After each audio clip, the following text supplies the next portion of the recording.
Good morning, this is Mr. Morales, and I'm going to go over the left-hand column of our common assessment for the second 9 weeks exam. Now, the left-hand column says I do, so I'm going to show you these examples on the left side, and then you'll be expected to do the right-hand side, which are pretty much mirror examples or very similar to the ones on the left. So, first question we have here, or the first question we have here is the function f of x is shown in the graph below.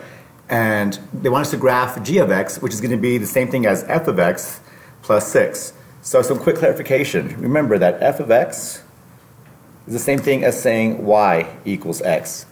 So there's our graph of y equals x, whatever x is y is, so 0, 0, 1, 1, 2, 2, that's why the line goes through the origin just like that. Now they want us to graph this function, this line, and they want us to show what happened if we were to say plus 6. So the result we're going to get is pretty basic. Whenever you have a function and you're adding 6 outside of that function, it's going to just move the function 6 squares up, or 6 units up. 1, 2, 3, 4, 5, 6, and it'll have the same exact slope, in this case a 1-to-1 slope. So you'll get a line that looks like this, and it'll be parallel to our original line. So the effect is that it shifts the line 6 units up. The cool thing is you can do this with your calculator and see it yourself. If you go to the graphing side on Scratchpad, let me let it adjust a second here. It's a bit bright. Let me turn it down just a little bit. Hopefully that'll work. Or maybe not, so whatever. So here's f1 of x. Type in x and press enter, and there's our f of x line going through the middle. Now menu 3-1 to get a new line in there, and I'm going to type in literally f1, and now it's going to use the first function that I have, parentheses x, close parentheses, and then say plus 6. So I'm going to type in exactly what's telling me to do. Let me see if I can get this to clear up a little bit so it won't be so bright. There we go. So once again, in case you missed it, which it was a little blurry, whoops, I take my second equation here, and I'm just going to type in the letter f, and then 1, and automatically it reads f1, our first function, the line that we have going through the graph already. Parentheses x, close parentheses, plus 6, and I can see right there, there's my second line, parallel 6 units up.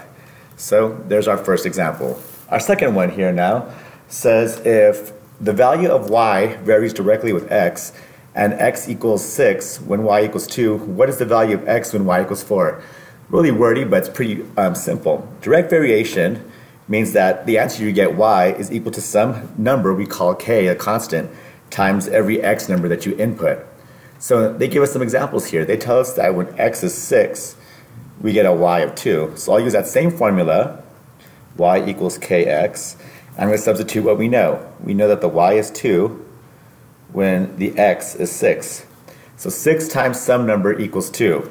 In order to figure out what that mystery k is, I'm going to have to take the 2 and divide it by 6, which simplifies to 1/3.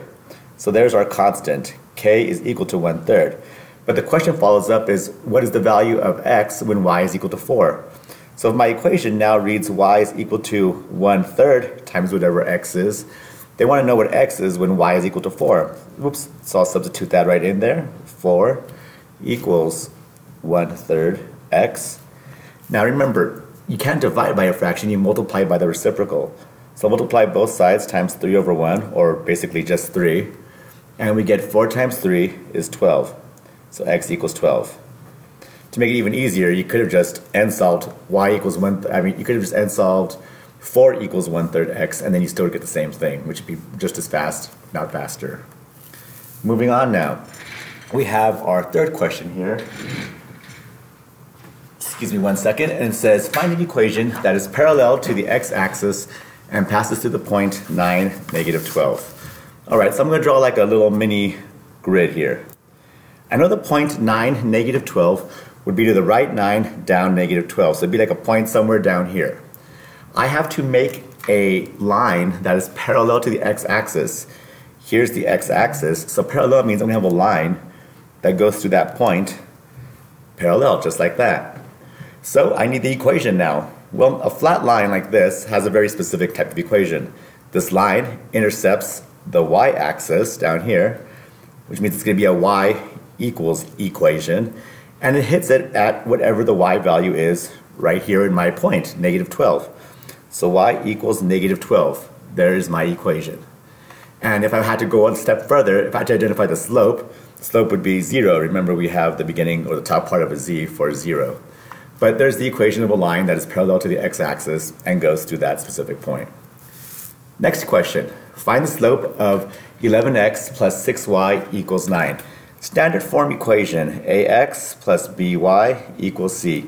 To get the slope, which we call m, it's very easy. There's a really easy trick when it's in standard form.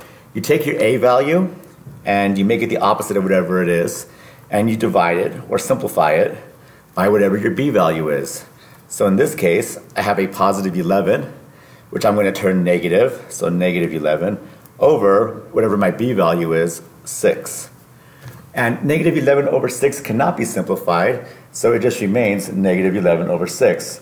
However, if you wanted the decimal version of it, you could go ahead and divide it out, and you would get negative 1.83 repeating.